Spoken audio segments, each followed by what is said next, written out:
Okay, so in this system, so in the previous examples we have seen that multi-programming system. Multi-programming means a single CPU will be running multiple number of programs, but in this multi-processor system, multiple number of CPUs will be sharing a memory or bus or clock cycles. Okay, and here the multiprocessor means multiple number of CPUs were executing a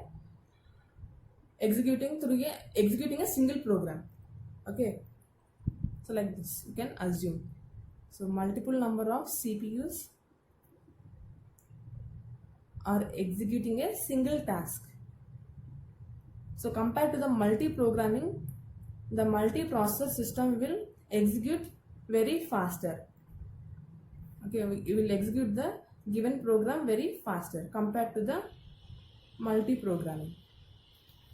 Okay, so like this we can assume. So multiple processor are allotted a single memory. Okay, so system has more than one processor. So we can assume this like you might have known about the Intel dual core processor, quad core processor. That means we have more than one core processor.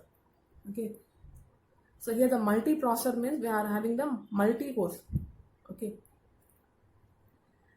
and the system has more than one processor here. So it is also called as tightly coupled system. And there are two types of multiprocessor system, that is symmetric and asymmetric multiprocessor system. In the case of symmetric multiprocessor system, each and every CPU will be having its own copy of operating system. So here multiple CPUs are there in a particular system, right? So each CPU will be having its own copy of operating system.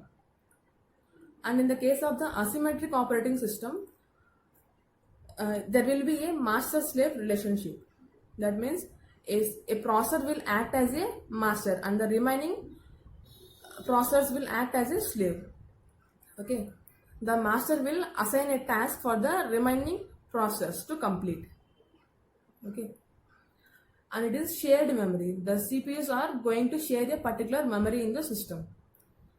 So since we are multiple processors are using a single memory, there may be a chance of memory conflicts. And there is a high degree of interaction between the tasks because a single program is executed by the multiple number of processors, right? So there will be a high degree of interaction between the tasks. And the main advantage of this system is more work is done in less amount of time, and it increases the throughput of the system, and it is used for the large computations or complex computations like scientific calculations. We can use this system. So the next one is a distributed operating system. In this operating system, each processor has its own memory, clock and bus. Okay, so each processor will be having its own memory, clocks, bus. Okay, the next one is loosely coupled system. It is also called as loosely coupled systems. And the processor will communicate using the communication line or network.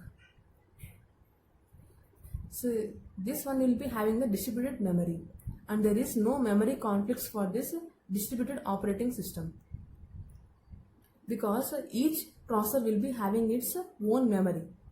Okay, and there is low degree of interaction in the distributed operating system. So this is the diagram for the distributed operating system. In this, each and every user is connected to the network line for communicating with the other users, and each user will be having its own processor, memory and own operating system here, and they are sharing only the distributed applications and OS resources here. Okay, each and every user are sharing the distributed applications or operating system resources.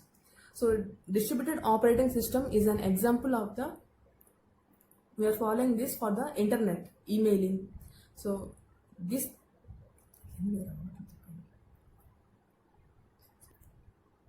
next, coming to the distributed operating system. So the best example of this operating system is internet, emailing, World Wide Web, etc. So before going to know about the distributed system, so let me explain you about the centralized system. In the centralized system, everything will be, the data will be stored at a particular point. Okay, so here we are considering the server connected to multiple number of clients. Okay, suppose, let me tell you an example like YouTube. Okay, if YouTube is centralized, then all the client requests will go to a single database or single server. The server has to handle the multiple requests from the clients. Okay, so it can't handle the multiple number of, so YouTube will be used by crores of people all over the world. So if a single server is going to handle that all the requests, means it may crash.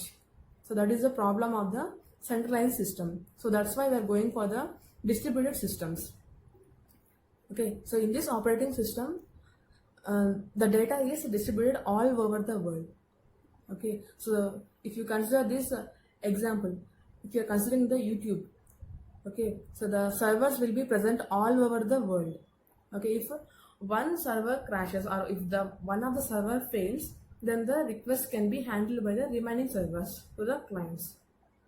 Okay, so coming to this operating system, so each processor will be having its own memory and own clock and own bus. Okay, so it is also called as a loosely coupled system, and each and every system will be having its own memory. Okay, since each and every processor is having its own memory, there is no memory conflicts here, and there is low degree of interaction also, because the interaction will be more with the applications. Okay, so here in the diagram you can see that, so all the users were connected to a particular network and they are sharing the OS resources and applications here, right? So we are sharing the applications, like if you consider in the internet, we are sharing the data from the Facebook, WhatsApp. Okay, in the YouTube we are sharing the videos, we are downloading the videos. Okay, and if you consider the example Google Drive, okay, so in the Google Drive we are going to store the data and we can send the data. Okay, so we are storing the data in a resource only, right? So that is about the distributed operating systems. And thanks for watching my video. Please share, like and subscribe. Thank you.